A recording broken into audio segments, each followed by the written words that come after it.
Hello student, good morning to all of you. तो बात करें आगे है केमिकल बॉन्डिंग के लेक्चर नंबर 2 की, लेक्चर नंबर 77। जैसा लास्ट लेक्चर में हमने देखा था, आयनिक बॉन्ड मैंने स्टार्ट किया था और एक कंपाउंड से मैंने बात स्टार्ट की थी, उसी को आगे कंटिन्यू करता हूं। बात यही बोला था मैंने कि M जो है वो सॉलिड है और ये नॉन मेटल जो गैसियस है, और ये बनाया M सॉलिड। और इसमें मैंने ये बोला कि heat of formation del H F यदि नेगेटिव आया तो बॉन्ड पॉसिबल, और यदि ये पॉजिटिव आया तो आयनिक बॉन्ड नॉट पॉसिबल।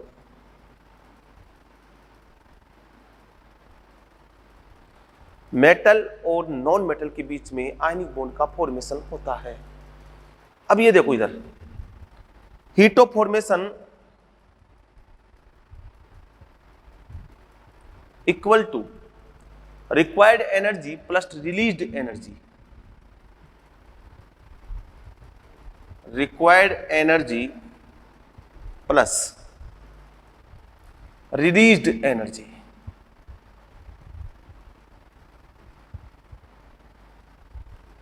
इसका सम हीट ऑफ फॉर्मेशन होता है।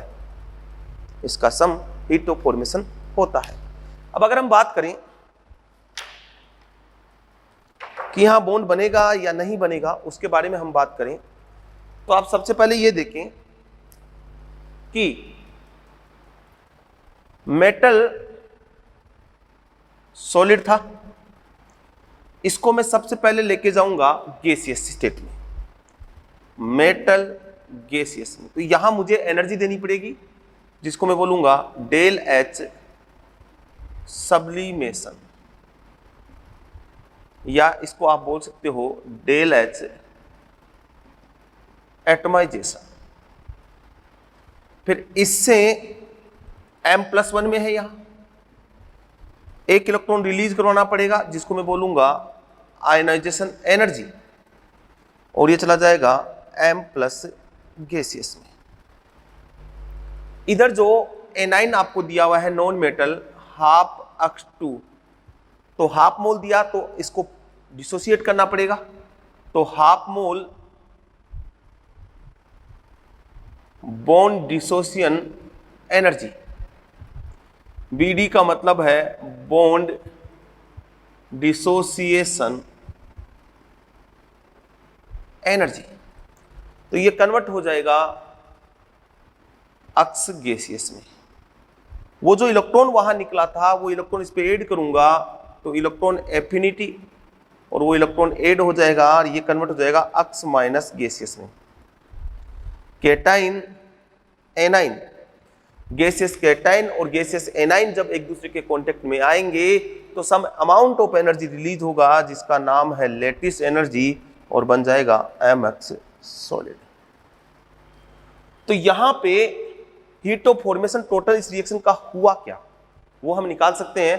देखो, heat of formation equal to सबसे पहले del H sublimation plus ionisation energy plus dissociation energy, bond dissociation energy plus electron affinity और प्लस लैटिस एनर्जी। क्लियर? अब ये जो तीनों एनर्जी है ना, ये तो हमने दी है। सॉलिड को गैसेस में लेके गए तो एनर्जी देनी पड़ी, गैसेस से इलेक्ट्रॉन निकाला तो एनर्जी देनी पड़ी, यहां बॉन्ड तोड़ा है तो एनर्जी देनी पड़ी है। तो ये वाली तो आएगी किसमें? पॉजिटिव में, मतलब रिक्वायर्ड। और ये इलेक्ट्रॉन एफिनिटी, जब एक इलेक्ट्रॉन ऐड करोगे तो एनर्जी रिलीज होगी, और लैटिस एनर्जी जब गैसेस कैटाइन और गैसेस एनाइन के बीच में अट्रैक्शन होगा तो भी एनर्जी रिलीज होगी। तो ये वाली है रिलीज्ड एनर्जी। तो ये तो आएगी किसमें? पॉजिटिव में, क्योंकि हमने एनर्जी दी है, और ये रिलीज होगी तो ये किस में आएगी? नेगेटिव में। अब मैं बोल रहा हूं डेल एच एफ जो है वो हीट ऑफ फॉर्मेशन है, वो नेगेटिव में आना चाहिए, और नेगेटिव में तभी आ सकता है जब रिलीज्ड एनर्जी की वैल्यू रिक्वायर्ड एनर्जी से क्या हो, ज्यादा हो।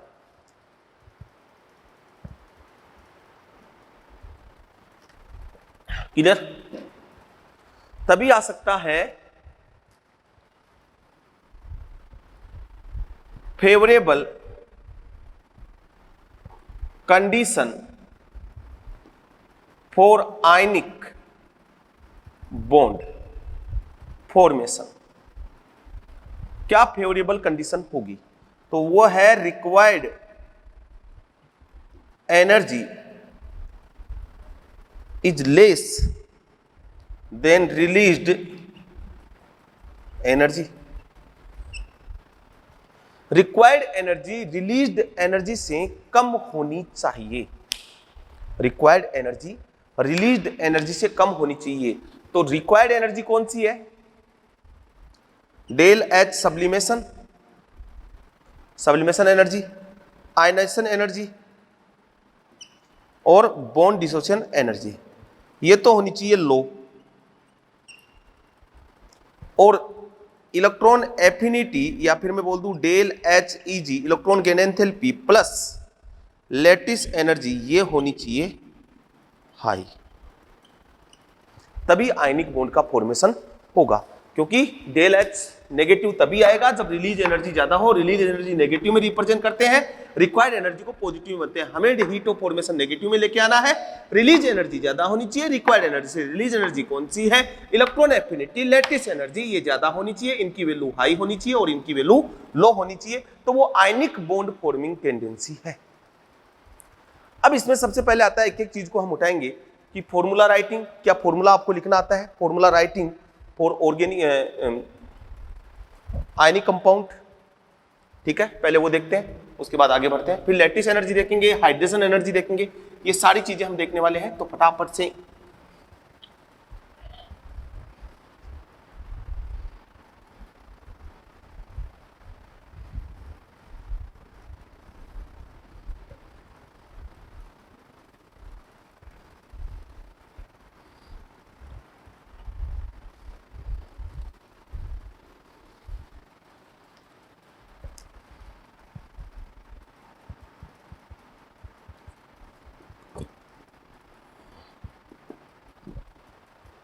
फॉर्मूला राइटिंग कैसे लिखेंगे? लेफ्ट साइड और राइट साइड। लेफ्ट साइड में लिखा जाएगा केटाइन और राइट साइड में लिखा जाएगा एनाइन, ठीक है। फिर केटाइन को मैं रिप्रेजेंट करता हूं एम से, और यहां मैंने दिखाया अक्स, ये है ionic valency of cation, ionic valency of cation. जैसे फर्स्ट ग्रुप फर्स्ट ए की होती है +1, सेकंड ए की होती है +2, थर्ड ए की होती है +3। ये आयनिक वैलेंसी ऑफ केटाइन। इधर मैंने लिखा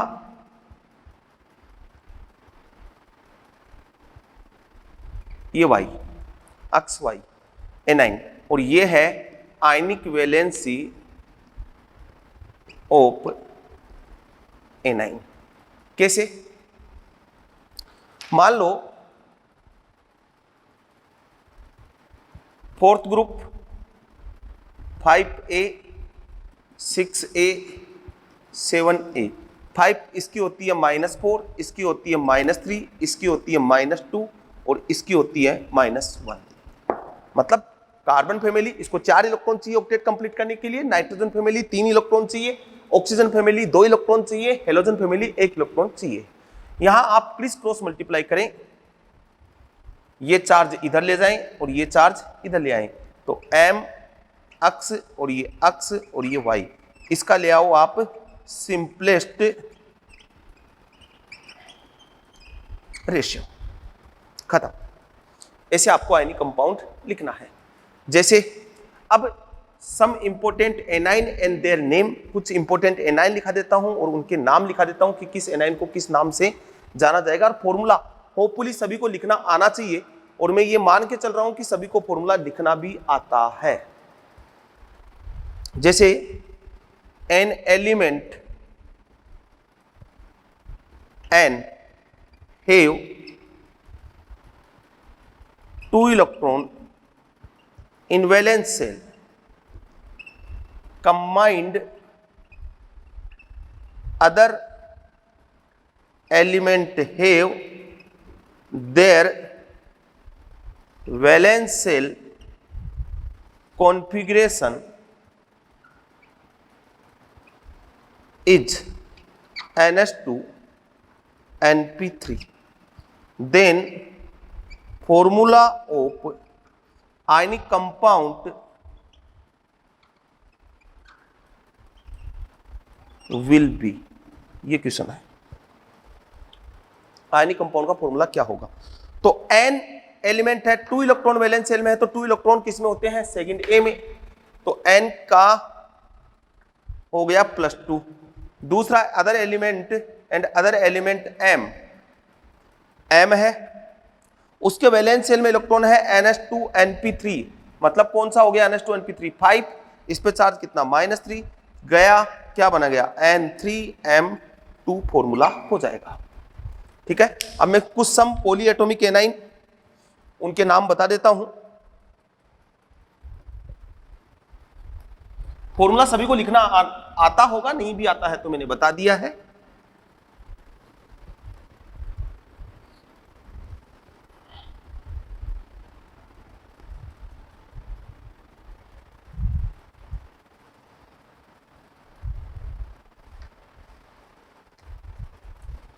Some important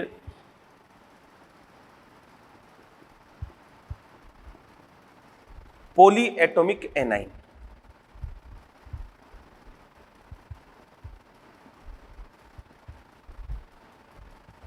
and anion और उनके नेम। ठीक है, फटाफट से देखेंगे। देखो NH2- को बोलते हैं एमाइड, NH-2 को बोलते हैं इमाइड, और N-3 को बोलते हैं नाइट्राइड। OH- को बोलते हैं हाइड्रोक्साइड,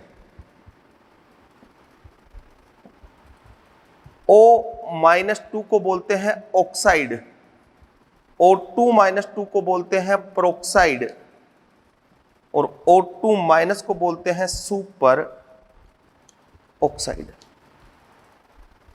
ठीक है, CO3- CO3- को कार्बोनेट, HCO3- को बाइकार्बोनेट, SO3- को सल्फाइड, HSO3- को बाइसल्फाइड, S-2 को सल्फाइड, P-3 को फोस्फाइड,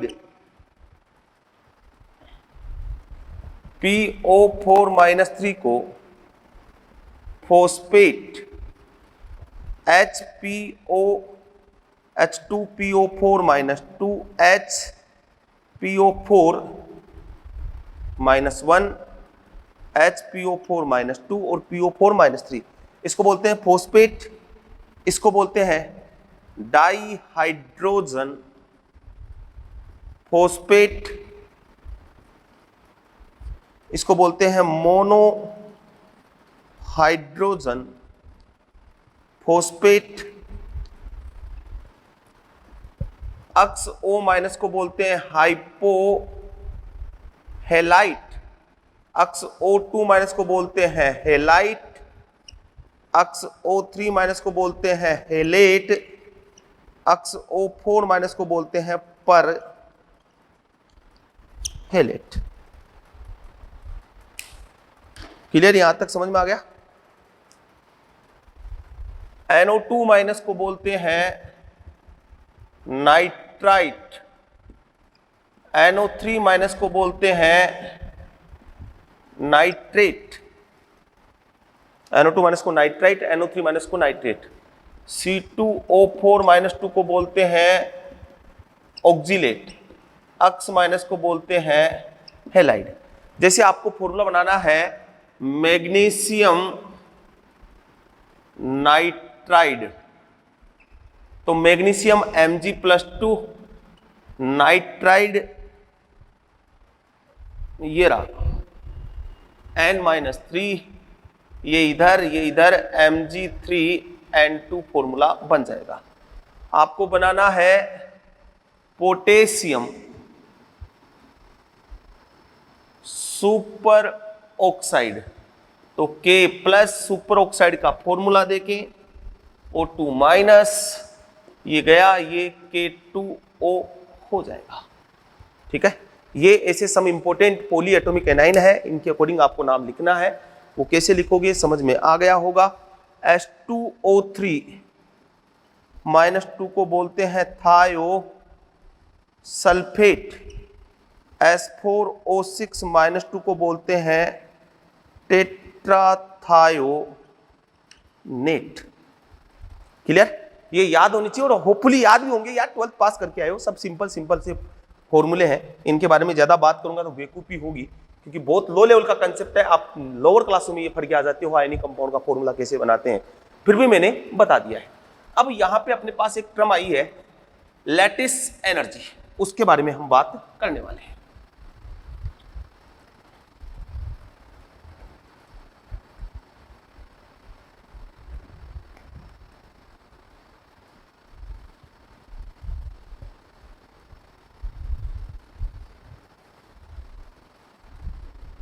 तो बात करें लैटिस एनर्जी की,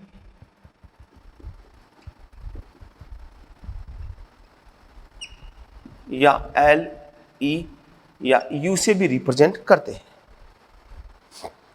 ठीक है, लैटिस एनर्जी LE या U से भी हम इसको क्या करते हैं, रिप्रेजेंट करते हैं। लैटिस एनर्जी होती क्या है, देखो, when 1 mole gaseous cation and anion contact to each other, 1 mole solid ionic compound formed. During this, some amount of energy released known as lattice energy.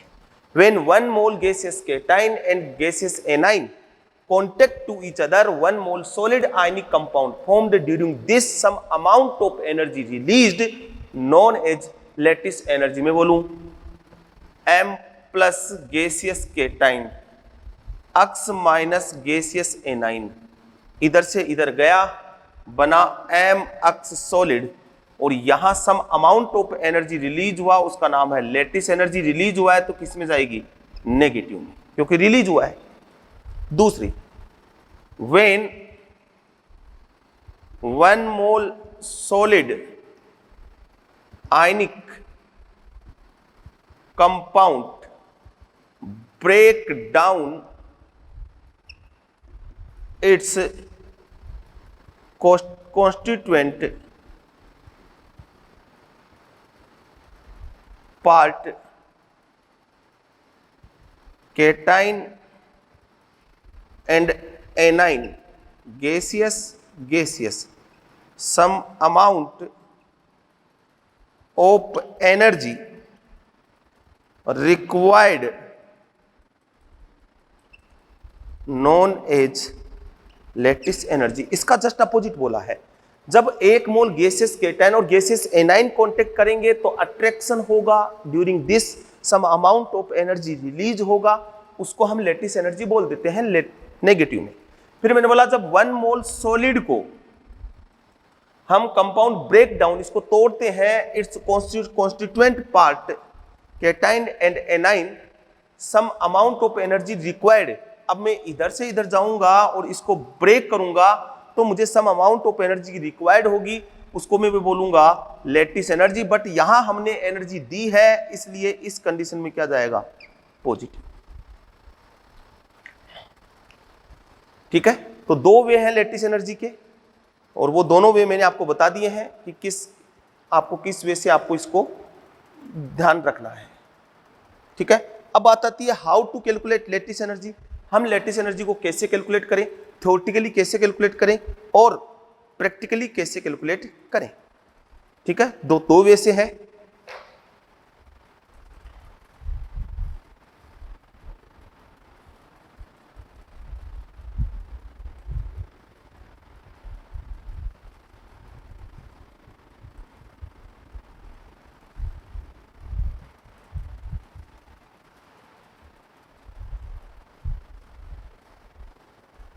Next है how to calculate lattice energy.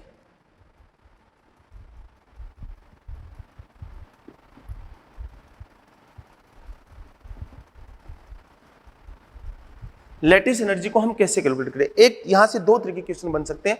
एक तो numerical बन जाए, आपको कुछ values दे दे और बताए इसकी लैटिस एनर्जी बताओ। एक आपको 4 कंपाउंड दे दिया और बोला कि इनमें कंपैरिजन करो किसकी लैटिस एनर्जी ज्यादा है और किसकी कम है।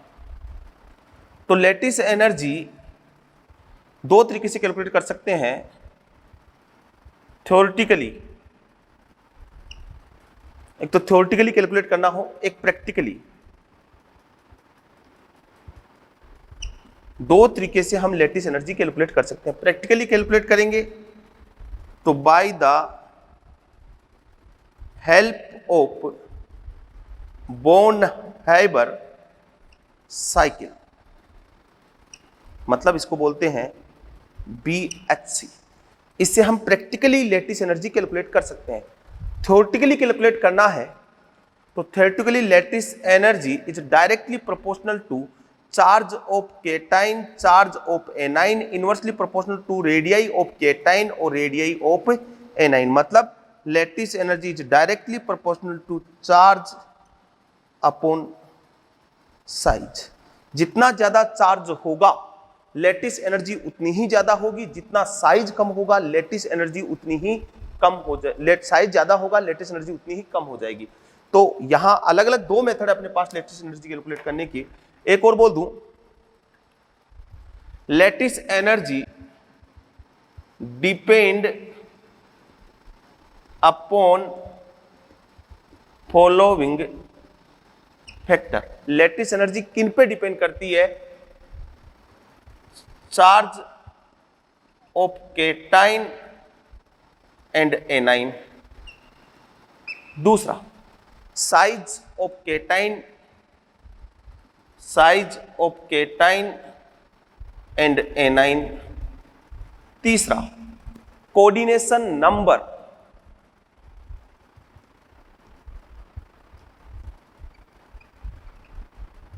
इन 3 फैक्टर पे डिपेंड करती है और इन तीनों फैक्टर की हम बात करेंगे। सबसे पहले बोर्न-हाइबर साइकिल क्या बोलता है। इट इज थर्मोसाइकिल, ये थर्मोडायनेमिक्स पे डिपेंड करता है। ये बोलता है कि heat of formation equal to del H sublimation energy plus ionisation energy plus bond dissociation energy plus electron enthalpy plus lattice energy, इनके सम के इक्वल होती है। अब हमें पता है कि sublimation energy, ionisation energy, bond dissociation energy ये तो हम देते हैं, ये वाली रिलीज हो सकती है। इलेक्ट्रॉन एफिनिटी रिलीज हो भी सकती है, पॉजिटिव भी आ सकती है, नेगेटिव भी आ सकती है। एक्चुअली में यहां आप लिखो तो ज्यादा बेटर ये रहेगा कि डेल एच ईजी लिख दो, इलेक्ट्रॉन गेन एंथैल्पी और लैटिस एनर्जी। तो अगर मैं इन 5 की वैल्यू दे दूं, ये है बॉन्ड BHC इक्वेशन, इसका नाम है BHC equation. By BHC equation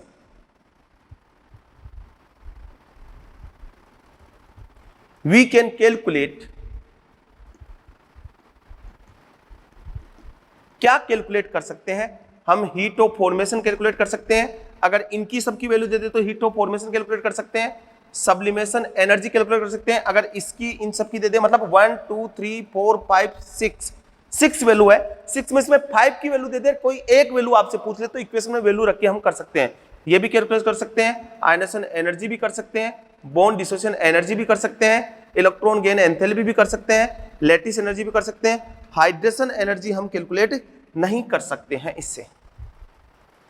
अब ये BHC equation for different compound, यहां वैल्यू पुटअप कर दो, हीट ऑफ फॉर्मेशन की वैल्यू आएगी, लैटिस एनर्जी आप इससे कैलकुलेट कर सकते हो, और यहां BHC equation for ionic compound के लिए BHC इक्वेशन अलग अलग बनेगी। तो पहले इसकी थ्योरेटिकली की बात बाद में करेंगे अपन, पहले मैं इसकी प्रैक्टिकली की वैल्यू कैसे बात करते हैं इसके बारे में बात कर देता हूं। जैसे Na plus half Cl2 NaCl और बोला BHC इक्वेशन बनाओ,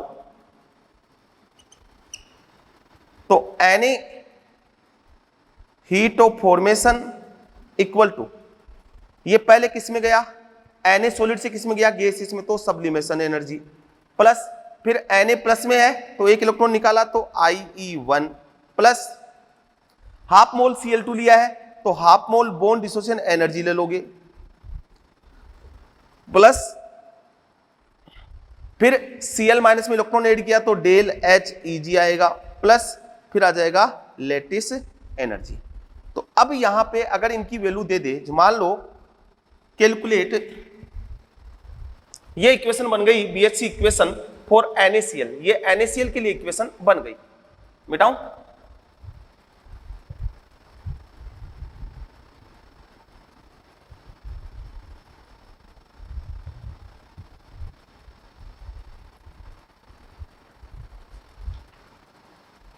कैलकुलेट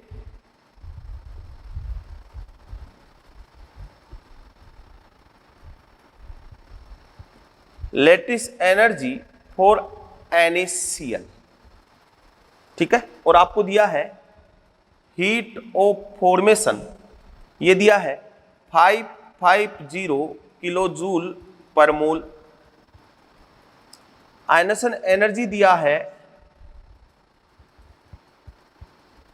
वो आपको दिया है 374 किलो जूल पर मोल, ठीक है, इलेक्ट्रॉन गेन एंथैल्पी जो दिया है वो दिया है 348 किलो जूल पर मोल, ये वाला दिया है, या फिर 343 किलो जूल पर मोल लिखा दिया मैंने, चलो जो भी वैल्यू मैं दे रहा हूं। इसके अलावा सब्लिमेशन एनर्जी दिया है 80 किलो जूल पर मोल, ठीक है, और बॉन्ड डिसोसिएशन एनर्जी दिया हुआ है, वो दिया हुआ है 155 किलो जूल पर मोल NaCl के लिए। तो पहले NaCl के लिए BHC इक्वेशन बनाई, इक्वेशन बनाई हुई आपके सामने, इस इक्वेशन में क्या रखना है, वैल्यू पुटअप करना है, ये NaCl के लिए ये इक्वेशन बनेगी। तो हीट ऑफ फॉर्मेशन दिया हुआ है 50-50, NaCl बना है तो किस में जाएगी, नेगेटिव में, तो -550 इक्वल टू, फिर दिया सब्लिमेशन एनर्जी कितनी है 80 किलो जूल पर मोल, तो 80 प्लस, उसके बाद दिया आपको आयनेशन एनर्जी, वो दिया हुआ है 374 प्लस डिसोसिएशन एनर्जी, तो आपके पास यहां हाफ मोल काम में आया हुआ है, यहां बॉन्ड डिसोसिएशन एनर्जी दी है पर मोल की, वहां काम में आया हाफ मोल की, जितने मोल लोगे उतनी ही मोल डिसोसिएशन एनर्जी लगेगी, तो 1 मोल की है 155, तो हाफ मोल की हो जाएगी डिवाइडेड बाई 2, ये तो एनर्जी वो है जो आपने दी है। अब रिलीज होना स्टार्ट होगी, इलेक्ट्रॉन गेन एंथैल्पी रिलीज होगी, क्योंकि Cl से Cl माइनस जाओगे तो एनर्जी रिलीज होगी, वो होगी 343, और उसके बाद आपके पास आ गया लैटिस एनर्जी। यहां से आप लैटिस एनर्जी कैलकुलेट करोगे तो कैलकुलेशन के बाद जोड़ बाकी गुणा भाग तो आपको आता ही होगा, कैलकुलेशन के बाद आपके पास जो वैल्यू आएगी वो आएगी 738.5, और ये नेगेटिव में आएगी क्योंकि लैटिस एनर्जी रिलीज होती है। आप इसको कैलकुलेट करोगे तो वैल्यू आपके पास आएगी 738.5, कैलकुलेट कर लेना। अब यहां पे कुछ और इक्वेशन में बनाऊं, जैसे BHC इक्वेशन फॉर MgO, समझ में आ रही मेरी बात? BHC इक्वेशन फॉर MgO, तो Mg सॉलिड और हाफ O2 बना MgO। MgO में Mg+2 में है और O-2 में है, ऐसा ही तो है। तो पहले मैग्नीशियम सॉलिड सब्लिमेशन दे दी, मैग्नीशियम किस में आ गया? गैसियस में। कितने इलेक्ट्रॉन निकालने हैं? 2 इलेक्ट्रॉन निकालने हैं, तो IE1 प्लस IE2 बन जाएगा Mg+2 gaseous, ready for A9. A9 के लिए तैयार है। आए तो सही, अट्रैक्शन करेगा, प्यार करेगा। ऑक्सीजन कितनी लिया? हाफ O2, तो half mole bond dissociation energy लग जाएगी O।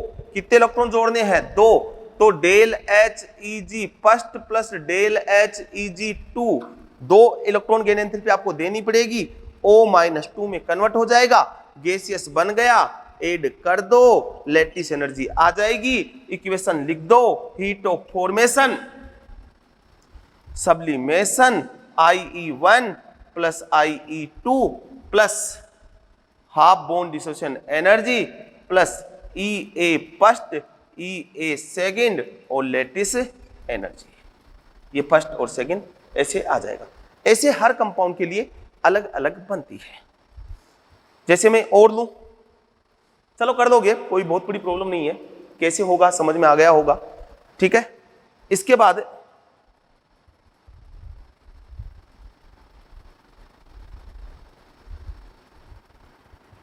ऐसे कैलकुलेट कर सकते हैं।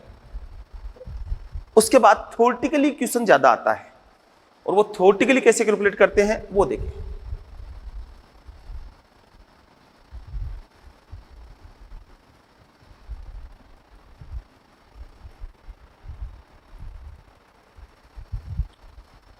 तो मैंने theoretically calculation lattice energy, arrange the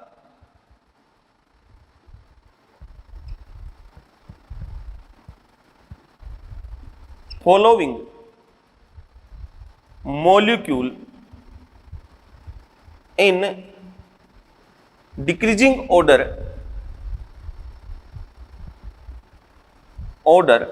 of lattice energy. तो अब ऑर्डर पूछ लिया ना, तो इसके लिए सिंपल सा कंसेप्ट है भैया। Lattice energy directly proportional to charge, inversely proportional to size, और lattice energy Z positive, Z negative, R positive, R negative. इस फॉर्मूले से आपको करना है, कर लो, क्या प्रॉब्लम है। देखो फर्स्ट NaCl, KCl, RbCl और CaCl। सबसे पहले चार्ज चेक करना है, तो +1 -1 +1 -1 +1 -1 +1 -1, चार्ज आ गया सेम। फर्स्ट चार्ज देखा, चार्ज आ गया सेम। अब साइज देखो, तो Cl तो कांस्टेंट है, कैटाइन का साइज बढ़ रहा है, R+ बढ़ रहा है, तो लैटिस एनर्जी क्या हो जाएगी? इधर से इधर जाऊंगा तो डिक्रीज हो जाएगी, इधर से इधर जाऊंगा तो डिक्रीज हो जाएगी। क्लियर, समझ में आ गया ना? आना भी चाहिए। सेकंड लेता हूं Na2O MgO Al2O3। सबसे पहले चार्ज देखो, Na पे +1 चार्ज होता है, ऑक्सीजन पे -2 +2 -2 +3 -2। तो इन दोनों का रिजल्टेंट मल्टीप्लिकेशन करोगे तो यहाँ 2 आएगा, यहाँ 4 आएगा, यहाँ 6 आएगा। चार्ज बढ़ रहा है, चार्ज का रिजल्टेंट चार्ज बढ़ रहा है, तो लैटिस एनर्जी इधर से इधर जाऊंगा तो क्या हो जाएगी? इंक्रीज हो जाएगी। थर्ड NaF MgF2 AlF3, तो यहां करूंगा तो +1 -1 +2 -1 और +3 और -1, चार्ज बढ़ रहा है तो इधर से इधर भी लैटिस एनर्जी क्या हो जाएगा? बढ़ जाएगा। तो यहाँ ये सिंपल सा कंसेप्ट है कि आपको कैसे कैलकुलेट करनी है लैटिस एनर्जी, और मुझे नहीं लगता कि इसमें कोई प्रॉब्लम आनी चाहिए, कोई प्रॉब्लम नहीं आएगी। ऐसे लू में MgSO4 BeSO4 MgSO4, CaSO4, SrSO4 और BaSO4। तो यहां पे देखो +2 -2 +2 -2 +2 -2 +2 -2 +2 -2 चार सेम है। कैटायन का साइज बढ़ रहा है तो लेटिस एनर्जी इधर से इधर जाऊंगा तो क्या हो जाएगी, डिक्रीज हो जाएगी। AlF3, Al2O3 और एल्यूमिनियम नाइट्राइड, तो ये +3 -1 +3 -2 +3 -3 चार्ज बढ़ रहा है तो लेटिस एनर्जी क्या हो जाएगी, बढ़ जाएगी। अब बोले ZnS जिंक ब्लेंड और ZnS जिंक होटाइज। अब यहां +2 -2 +2 -2 चार तो सेम आ गया, बट जिंक ब्लेंड और जिंक होटाइज आपको पता है ये FCC में जाता है और ये HCP में जाता है। यहां कोऑर्डिनेशन रेशियो होता है 4:4 और यहां होता है 6:6। तो कोऑर्डिनेशन नंबर इंक्रीज होगा तो लेटिस एनर्जी इंक्रीज होगी। मतलब ZnS जिंक होटाइज की लेटिस एनर्जी जिंक ब्लेंड से क्या होती है, ज्यादा होती है। बट ये तभी कंसेप्ट लगाना है जब चार्ज सेम आ जाए। जैसे मैं बात करूं NaCl और CsCl की, तो Na plus minus charge size बड़ा हो गया तो लेटिस एनर्जी इसकी ज्यादा हो गई। जबकि कोऑर्डिनेशन नंबर इसका तो होता है 6:6, इसका होता है 8:8 क्योंकि ये जाता है BCC में और ये जाता है FCC में। तो कोऑर्डिनेशन रेशियो अलग अलग है, बट यहां चार्ज से क्वेश्चन सोल्व हुआ है वो साइज से। ये कोऑर्डिनेशन वाला कंसेप्ट तभी लगाना है जब सब कुछ सेम आ जाए, इससे सोल्व नहीं हो तब आपको कोऑर्डिनेशन लगाना है। तो लेटिस एनर्जी NaCl की ज्यादा होगी, कोऑर्डिनेशन नंबर CsCl का ज्यादा है। बट यहां पे मैं बोलूं size dominate over coordination number, इसलिए आंसर निकाला है मैंने किससे, साइज से निकाला है। क्लियर? ये बात हुई लेटिस एनर्जी की, कैसे कैलकुलेट करना है समझ में आ गया होगा, न्यूमेरिकल करवा दिया।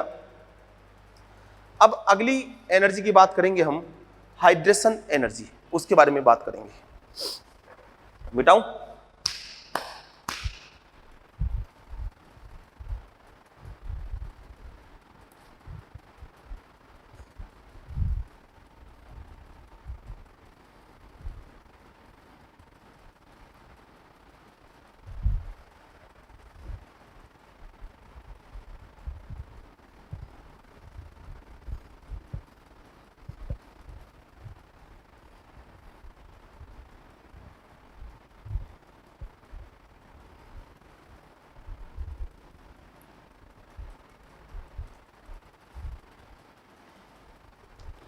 नेक्स्ट है हाइड्रेशन एनर्जी।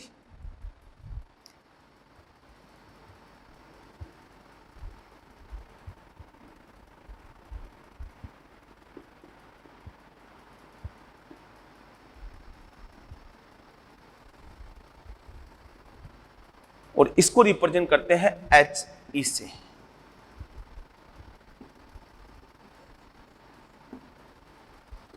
रिप्रेजेंट करते हैं हाइड्रेशन एनर्जी को He से रिप्रेजेंट करते हैं। क्या होती है हाइड्रेशन एनर्जी वो देखें। व्हेन गैसियस कैटाइन और A9 dissolve in excess amount of water, some amount of energy released known as hydration energy।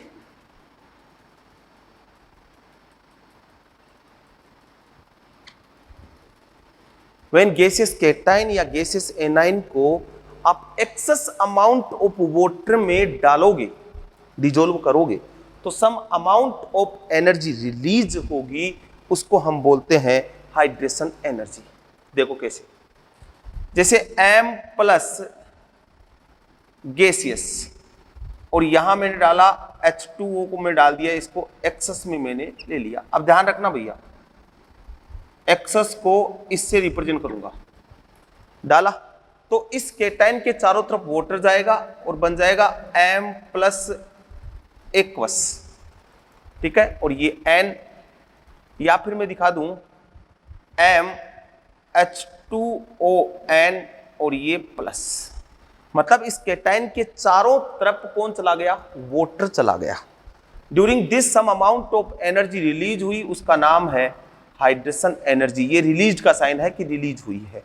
अब आप एनाइन लोगे तो भी यही होगा, ये मान लो एनाइन लिया और ये NH2O एक्सेस और यहां बनेगा अक्स माइनस एक्वस या फिर अक्स H2ON, ये नेगेटिव, और यहां भी एनर्जी क्या होगी, रिलीज होगी।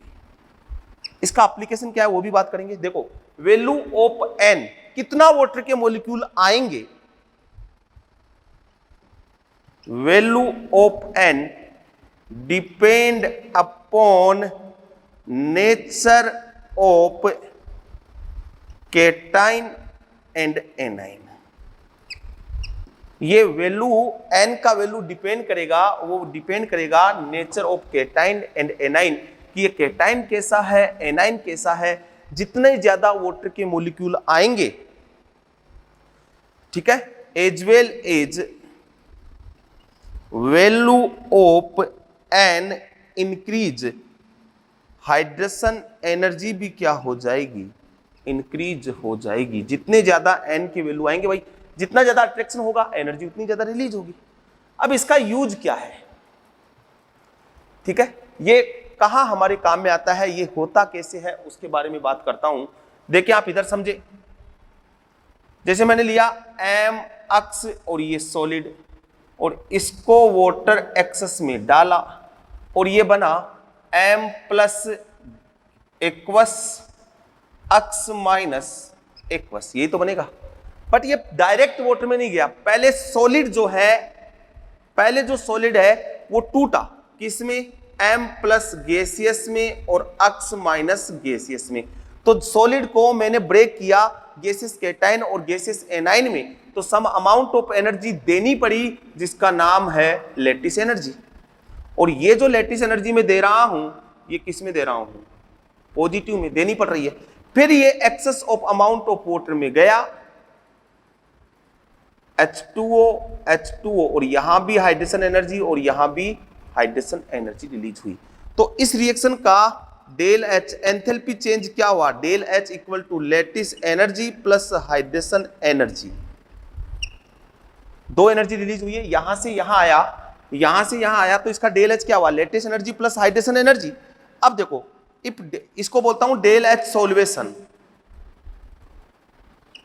Del H solvation. तो डेल H सॉल्वेशन नेगेटिव कब आ सकती है, डेल H सॉल्वेशन नेगेटिव कब आ सकती है, negative then ionic compound soluble. Del H solution अगर नेगेटिव में आया तो आयनिक कंपाउंड क्या हो जाएगा, सोल्यूबल हो जाएगा। अब सोल्यूबल कब होगा, नेगेटिव कब आएगी, ये तो देनी पड़ रही है, हाइड्रोजन एनर्जी रिलीज हो रही है, ये भी नेगेटिव में है, ये भी नेगेटिव में, तो ये तब आ सकती है जब हाइड्रोजन एनर्जी की वैल्यू लैटिस एनर्जी से ज्यादा हो। और यदि डेल H सॉल्वेशन आ गया आपका पॉजिटिव में, तो आयनिक कंपाउंड इनसोल्यूबल,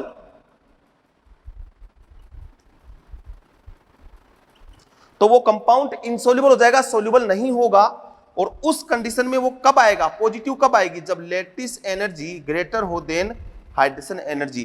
तो यहां से एक कंसेप्ट बना के बेटा क्या बनेगा, solubility is directly proportional to hydrogen energy. Hydrogen energy बढ़ेगी तो सोल्यूबिलिटी बढ़ेगी, और inversely proportional to lattice energy. Lattice energy बढ़ती है तो डेल H सॉल्यूशन पॉजिटिव में आता है तो सोल्यूबिलिटी कम हो जाएगी। हाइड्रोजन एनर्जी बढ़ती है तो डेल H सॉल्यूशन नेगेटिव में आता है तो सोल्यूबिलिटी बढ़ जाएगी। अब देखो यहां से यहां आया, इधर से इधर जाता हूं तो लेटिस एनर्जी रिलीज होती है, इधर से इधर आ रहा हूं, इधर से इधर, यहां से यहां आ रहा हूं, यहां से यहां आ रहा हूं, यहां से यहां आ रहा हूं, तो लेटिस एनर्जी देनी पड़ रही है, पॉजिटिव में है। यही मैं बोलूं कि अगर मैं M प्लस गैसियस में वाटर डालूं तो वो M प्लस एक्वस में गया, हाइड्रोजन एनर्जी क्या हुई, नेगेटिव में। अब इधर से इधर जाऊं, वापस गैसियस में लेके जाऊं तो हाइड्रोजन एनर्जी मुझे देनी पड़ेगी। ये कंसेप्ट हम पढ़ेंगे डी ब्लॉक में, मुझे जरूरत पड़ेगी। जब गैसियस केटाइन को वाटर में डाला जाता है तो एक्वस में जाता है, इस दौरान एनर्जी रिलीज होती है, उसका नाम हाइड्रोजन एनर्जी है। बट जब एक्वस को वापस गैसियस में लेके जाता हूं तो मुझे एनर्जी देनी पड़ती है, उसका नाम भी हाइड्रोजन एनर्जी है, बट वहां देनी पड़ रही है। और अपोजिट जाता हूं तो एनर्जी रिलीज होती है, ये हाइड्रोजन एनर्जी। अब बात आती है how to calculate hydrogen energy.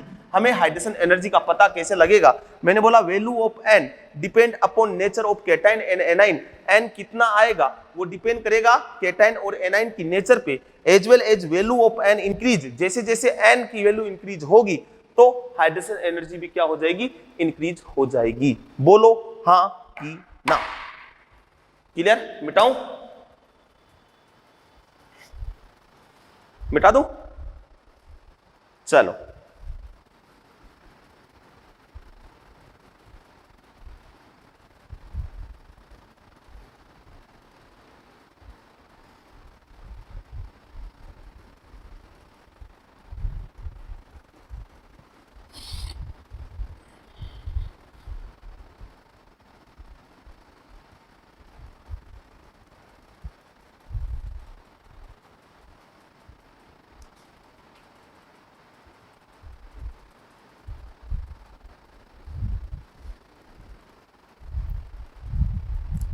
देखो, अब यहां पे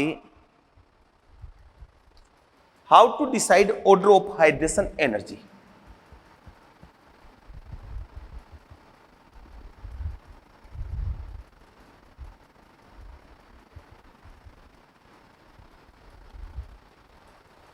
कैसे डिसाइड करेंगे? तो देखो, केटाइन है M प्लस, ठीक है, वाटर का मॉलिक्यूल आ रहा है,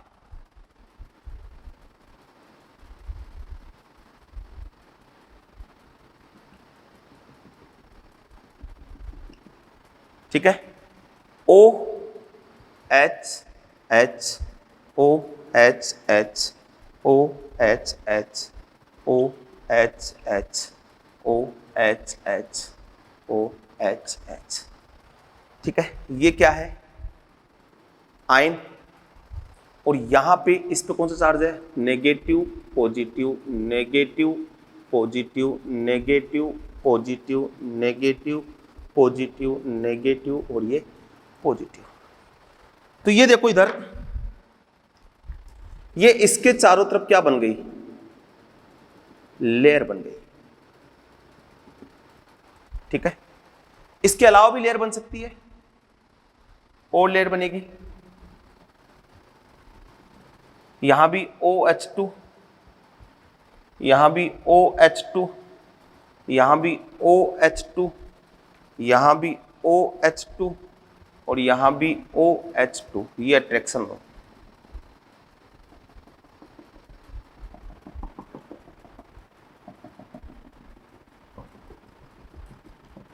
ये अट्रैक्शन हो रहा है, ठीक है। तो इसको तो बोलते हैं फर्स्ट हाइड्रेशन सेल। इसको, ये जो पहला सेल बना ना ये वाला, इसको तो बोलते हैं first hydration cell.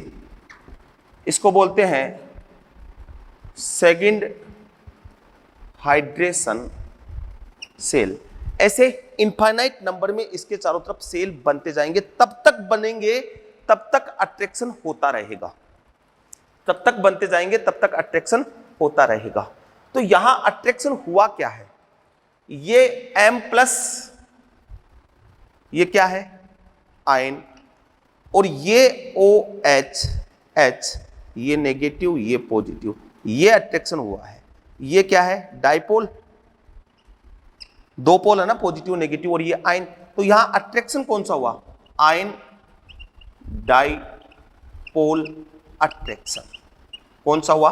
Ion dipole attraction हुआ है। कौन सा अट्रैक्शन हुआ है? Ion dipole attraction. ठीक है। Number of hydration shell, number of hydration shell कि कितने सेल बनेंगे is directly proportional to strength of ion dipole attraction. क्या बोला? नंबर ऑफ हाइड्रेशन सेल कि कितने सेल बनेंगे। मैंने बोला इनफाइनाइट नंबर में सेल बनते जाएंगे, इसके बाद और बनेगा और बनेगा और बनेगा, तब तक बनता जाएगा जब तक अट्रैक्शन हो रहा है। तो मैंने बोला strength of ion dipole attraction, ion dipole attraction, number of hydration shell उतने ही ज्यादा आएंगे।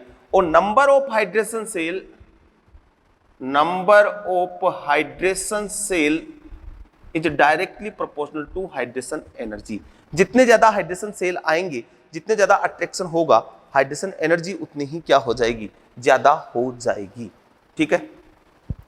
अब हमें अगर आयन डाइपोल अट्रैक्शन निकालना आ जाए तो नंबर ऑफ हाइड्रेशन निकाल सकते हैं। और देखो ion dipole directly proportional to strength of ion dipole attraction, ये मैं बोलूं कि strength of ion dipole attraction is directly proportional to ionic potential of cation. Cation का आयनिक पोटेंशियल पे डिपेंड करता है, इसका मतलब है आयनिक पोटेंशियल।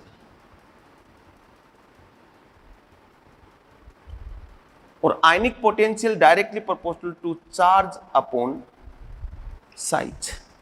तो number of hydration shell is directly proportional to hydration energy, number of hydration shell directly proportional to strength of ion dipole attraction, और strength of ion dipole attraction is directly proportional to charge upon size. तो मैं ये बोल दूं, direct का concept आ गया कि हाइड्रेशन एनर्जी के, तो ये कंसेप्ट आ गया क्या? Hydration energy directly proportional to charge upon size. ठीक है। केटाइन पे जितना ज्यादा चार्ज होगा हाइड्रेशन एनर्जी उतनी ज्यादा होगी, साइज बढ़ेगा तो हाइड्रेशन एनर्जी क्या हो जाएगी? कम हो जाएगी। चार्ज ज्यादा होगा तो नंबर ऑफ सेल भी बढ़ेंगे, चार्ज ज्यादा होगा तो नंबर ऑफ सेल भी बढ़ेंगे, और सेल बढ़ेंगे तभी तो ये हाइड्रेशन सेल, मतलब वाटर को बोलते हैं हाइड्रेट, और वाटर ने इसके चारों तरफ ये सेल बना दिया। ठीक है।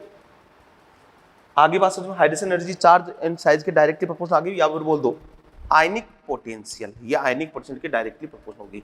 एनाइन में भी सेम होगा।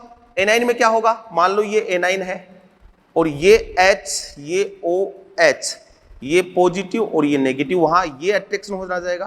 तो ये भी कौन सा है? आयन, और ये कौन सा है? Dipole attraction. तो चाहे एनाइन हो या फिर केटाइन हो, अट्रैक्शन सेम होना है। यहां एनाइन लिख दो, ऑक्सीजन की जगह H दिखा दो, अट्रैक्शन ऐसा ही होता जाएगा।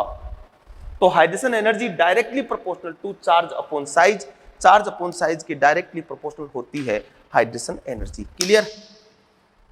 ठीक है। देखो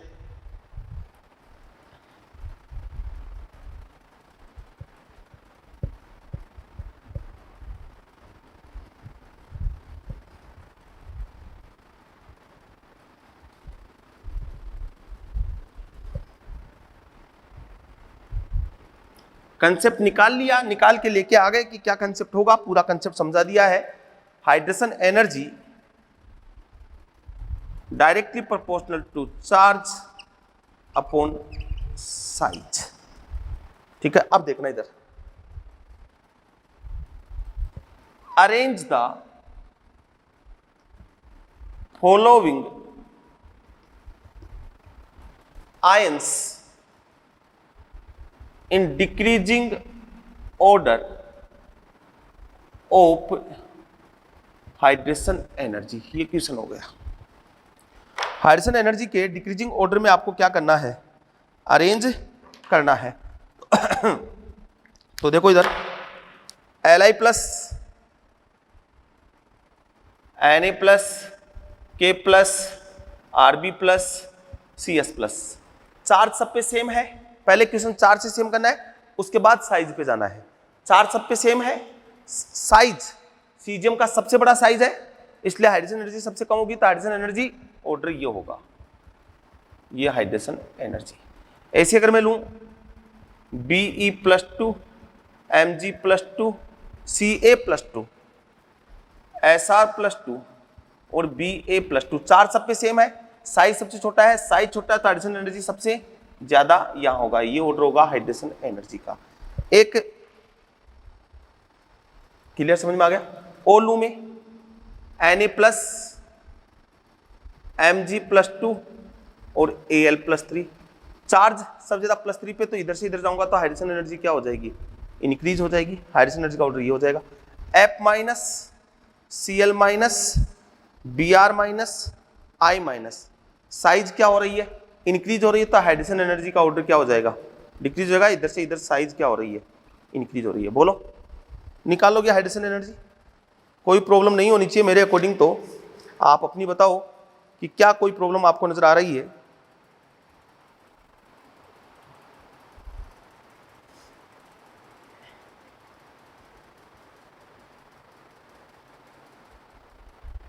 ठीक है, ionic potential order for first A and second A cation,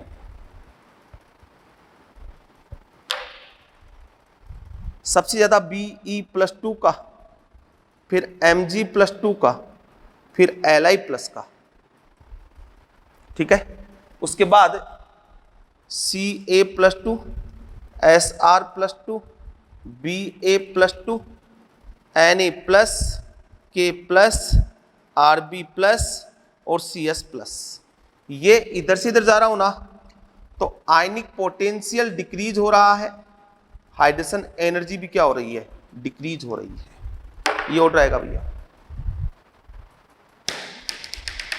मतलब फर्स्ट ग्रुप में केवल लिथियम जो है वो बीच में आता है और फर्स्ट ग्रुप वाले सब बाद में है, क्योंकि यहां पे चार्ज ज्यादा है, ये इंपॉर्टेंट है। Be+2 Mg+2 Li+, अगर इन तीनों का कंपैरिजन करें तो ये मैंने बोल दिया, इधर से इधर जाऊंगा तो डिक्रीज हो रहा हाइड्रोजन एनर्जी। Li+ मात्र ऐसा है जो फर्स्ट ग्रुप का मैग्नीशियम के बाद आता है, पहले बाकी फर्स्ट ग्रुप वाले सब पहले हैं, सेकंड ग्रुप वाले सब पहले हैं, ये याद होना चाहिए, ये आयनिक पोटेंशियल का ऑर्डर है। अब application of hydrogen energy, hydrogen energy के एप्लीकेशन क्या है, हमारे काम क्या आती है ये, ठीक है, application of hydrogen energy. Okay मिटाऊं, चलो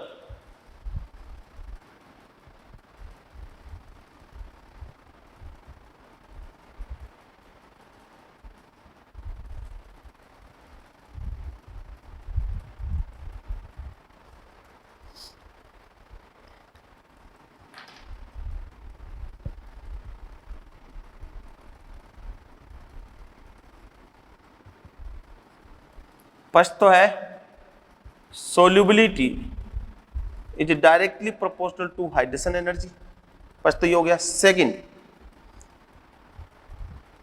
साइज ऑफ हाइड्रेटेड आयन और size in aqueous, size of hydrated ion और साइज इन एक्वस। साइज किसको बोलते हैं, न्यूक्लियस और आउटरमोस्ट सेल की बीच की डिस्टेंस, जो ये वाली डिस्टेंस है, ये हो गई इसकी रेडियाई। आउटरमोस्ट सेल बना हाइड्रेशन और इसके बीच की जो डिस्टेंस है, रेडियाई की डेफिनेशन लिखाई थी मैंने, न्यूक्लियस मतलब सेंट्रल पोजीशन न्यूक्लियस और आउटरमोस्ट सेल के बीच की डिस्टेंस को हम रेडियाई बोलेंगे। इसका मतलब जहां जितने ज्यादा हाइड्रेशन सेल बने उसकी रेडियाई उतनी ही ज्यादा हो गई। तो मैंने बोला size of hydrated ion, size in aqueous या रेडियाई ऑफ एक्वस आयन या रेडियाई इन एक्वस या हाइड्रेटेड रेडियाई, ठीक है, साइज ऑफ हाइड्रेटेड आयन। तो जिसका जितना ज्यादा हाइड्रेशन हुआ, एज वेल एज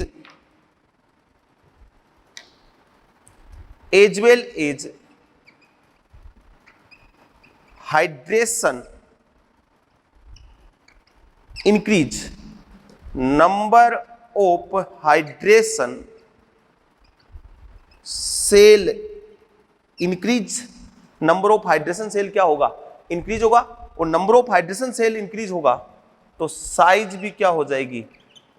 इंक्रीज हो जाएगी। तो इसका मतलब ये बोल दूं कि हाइड्रेशन एनर्जी इंक्रीज है, hydration energy directly proportional to size of hydrated और एक्वस आयन। भाई हाइड्रेशन एनर्जी जितनी ज्यादा बढ़ेगी तो सेल उतने ही ज्यादा बनेंगे, और सेल जितने ज्यादा बनेंगे तो आउटर मोस्ट सेल बढ़ते जाएंगे, तो आउटर मोस्ट सेल के बीच की डिस्टेंस को तो बोलते हैं हम। और डायरेक्ट में बोलूं, जो छोटा है वो पानी में मोटा है, जो छोटा है वो पानी में मोटा है। कैसे? अब इसको एक्सप्लेन करता हूं।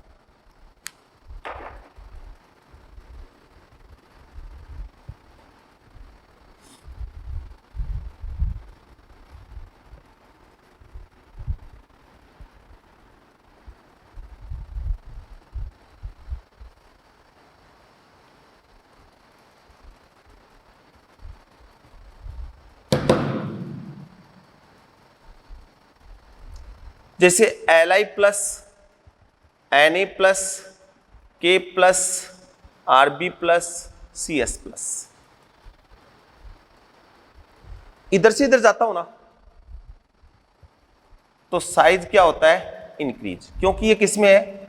In gaseous. बट अगर मैं लिखूं Li plus aqueous, Na plus aqueous, K plus aqueous, Rb plus aqueous, Cs plus aqueous, या फिर मैं बोलूं इन एक्वस। अब जब लिथियम एक्वस में गया तो इसका हाइड्रेशन सबसे ज्यादा होगा, और जहां हाइड्रेशन मैक्सिमम हुआ वहां नंबर ऑफ हाइड्रेशन सेल सबसे ज्यादा आएंगे, और हाइड्रेशन सेल बढ़े तो रेडियाई बढ़ी। तो लिथियम वैसे तो छोटा था बट एक्वस में ये मोटा हो गया।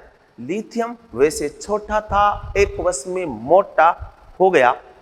जो छोटा है वो पानी में मोटा है। तो यहां अगर एक्वस में बात करूं तो इधर से इधर तो साइज ये आई, बट एक्वस में बात करूं तो ये वाला ऑर्डर आएगा, एक्वस में ये ऑर्डर आएगा। समझ में आ गई बात? ऐसे मैं बात करूं F minus, Cl minus, Br minus, I minus, in size तो साइज ऑर्डर ये आता है in gaseous, but size in aqueous. Aqueous में देखो सबसे ज्यादा हाइड्रेशन किसका होगा? F माइनस का होगा, जो सबसे छोटा है वो मोटा हो जाएगा, ये हो जाएगा।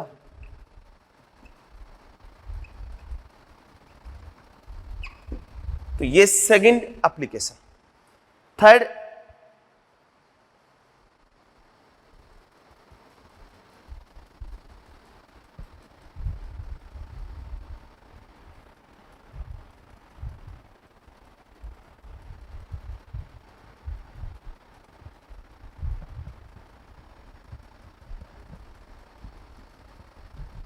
आयनिक मोबिलिटी या फिर molar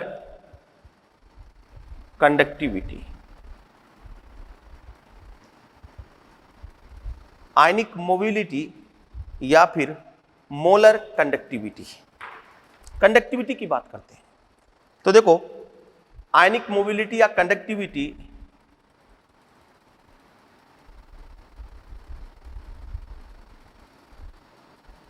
is directly proportional to, inversely proportional to size of hydrated ion।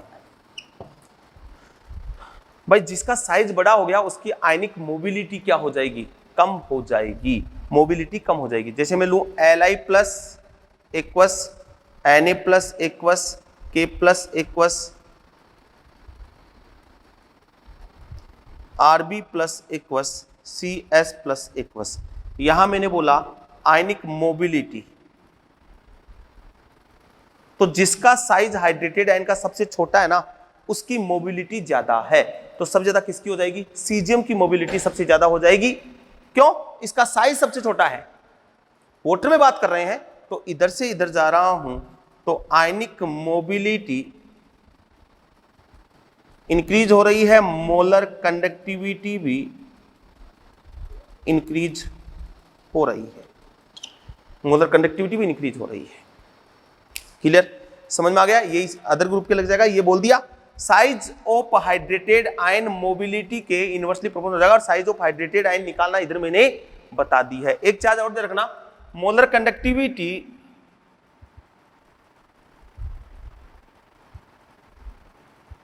Also directly proportional to charge. तो अगर इनमें कंपेरिजन कराए ना, Na plus Li plus Be plus 2 और Al प्लस 3, तो इधर से इधर जाऊंगा ना तो कंडक्टिविटी इंक्रीज होगी। यहां क्योंकि चार्ज बढ़ा हुआ है, यहां पे ये कंसेप्ट तभी लगाना है, कंडक्टिविटी का molar conductivity directly proportional to charge. If charge come same, यदि चार्ज सेम आ जाए then conductivity is inversely proportional to size of hydrated ion. तो यहां चार्ज सेम आ गया था इसलिए हाइड्रेटेड आयन वाला कंसेप्ट लगाया। चार्ज अगर डिफरेंट आए तो पहले चार्ज से कर देना है, क्योंकि चार्ज बढ़ेगा तो कंडक्टिविटी बढ़ेगी, डेफिनेटली बात है, इलेक्ट्रोकेमिस्ट्री पढ़ के आए हो तुम। ठीक है, इसके बाद 3 हो गए फैक्टर।